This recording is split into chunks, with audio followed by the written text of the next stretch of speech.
नांदगाव खंडेश्वर तालुक्यातील फुबगाव येथे शेतकऱ्यांनी महाबीज या बियाणांचे वाणाची पेरणी केली होती। सोयाबीन पिकाच्या झाडाला शेंगा येण्याचा पूर्व कालावधी उलटूनही झाडाला शेंगाच येत नसल्याने शेतकरी चिंताग्रस्त झाला आहे। आधीच पेरणीच्या सुरुवातीला बोगस बियाणांची पेरणी झाली असल्याने शेतकऱ्यांवर तिबार पेरणीचे संकट आले होते। त्यावर काही तडजोड करून शेतकऱ्यांनी कसेबसे सोयाबीन पिकाची लागवड केली होती, ज्याने शेतकरी आधीच हतबल झाले आहे। सोयाबीन पेरणी केल्यानंतर कसे तरी पीक शेतात दिसून येत आहे, ज्याने शेतकरी मोठ्या उत्साहाने त्या पिकांची काळजी घेत पिकाची सोय करीत आहेत। मात्र गेल्या पंधरवड्यात सतत पाऊस झाल्याने सोयाबीनच्या झाडाला शेंगा आलाच नाही, ज्याने शेतकरी आता पूर्णपणे चिंतेत पडले आहे।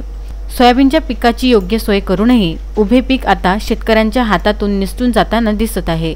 त्यामुळे शेतकऱ्यांच्या शेतीवर अवलंबून असलेला उदरनिर्वाह कशावर करावा असा प्रश्न उपस्थित होत आहे। यावर्षी आमच्या गावामध्ये फुबगाव गावामध्ये सोयाबीन जे पेरले असता महाबीज वाण पेरले, काही कृषीधन पेरलं, असं सर्व काही जे काही सोयाबीन पेरल्यात आलं ते सर्व सोयाबीनला अतिशय पाणी जास्त झाल्यामुळे त्याला शेंगा धरल्याच नाही।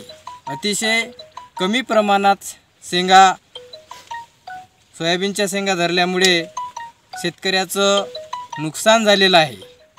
आणि सर्व फुबगावमधलीच परिस्थिती अशी आहे की प्रत्येक शेतामध्ये जर गेलं तर सोयाबीनच्या झाडाला कमी शेंगा आढळून येत आहे।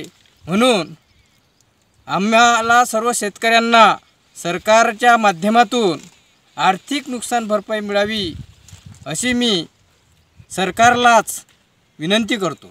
म्हणून झालेल्या पीक नुकसानीची पाहणी व पंचनामे करून लवकरात लवकर नुकसान भरपाई द्यावी अशी मागणी शेतकऱ्यांनी केली आहे।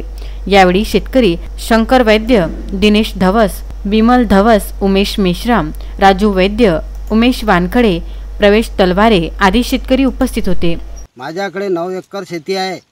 त्यामध्ये मी महामंडळाचं 335 ह्या जातीचं सोयाबीन पेरलेलं आहे। त्याची सर्व व्यवस्था करून फवारणी 3 वेळा फवारणी केली। आता शेत पाहिलं असतं, पूर्ण शेत पाहणी केली असता त्याच्यातनी मला शेंगा आढळून आल्या नाही, तरी मला सरकारनं आर्थिक मदत भरपूर द्यावी अशी मी विनंती करतो। उत्तम ब्राह्मणवाडेसह उमेश चव्हाण, विदर्भ न्यूज, नांदगाव खंडेश्वर।